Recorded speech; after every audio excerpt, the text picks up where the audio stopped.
Okay, so what we're dealing with in this video is if you're trying to determine if you've got a caliper that's sticking. In this case, this is the caliper on this vehicle. Got the rotor here. As you can see, there's some brake work been done. What happened is this caliper was replaced.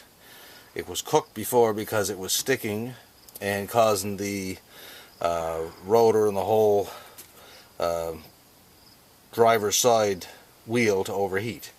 Now, as it turns out, I had an intermittent problem here.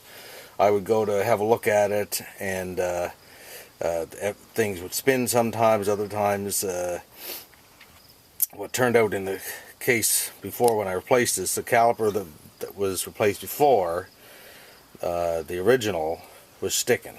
Wouldn't let this wheel move. Now, it turns out that the sticking caliper was actually a symptom of a problem. As you can see now, this new caliper, which was fine for a little while, is now sticking also. This vehicle is in neutral, jacked up on both sides, so this rotor should spin pretty easily. And I'm applying, you can see now I'm applying a lot of pressure there.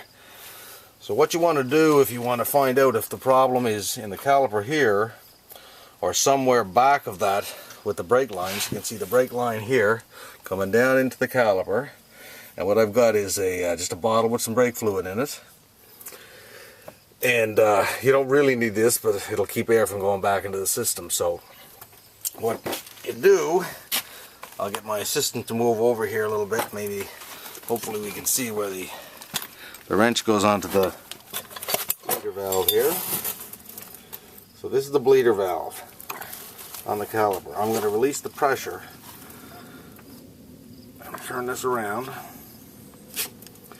Now you can see, as I release that, turn that out, there's brake fluid coming out of the caliper. Now, I'll get my assistant to go back over where he was, have a look at this rotor here, and we're going to try moving it again.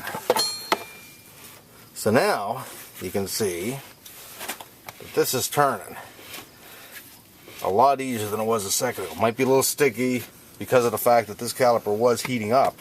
I may have to re-lube these pins here, but basically, when I release the pressure, the caliper itself releases the pressure on the brake pads, and now this will move.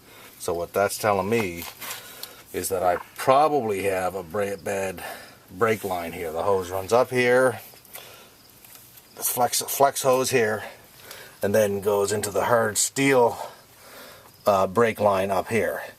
And this brake line, I looked at it on the where it comes out on the other side in the engine compartment, and it appears to be fine. So I'm suspecting I have a hose, and I've looked at all this hose here. Looks fine, but it must be collapsing inside. I know it's not the caliper, because the caliper, when I release the pressure from the bleeder valve, that caliper releases.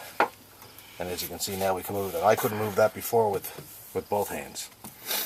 Anyway, that's how to tell if you got a bad caliper or narrow it down to probably a brake line.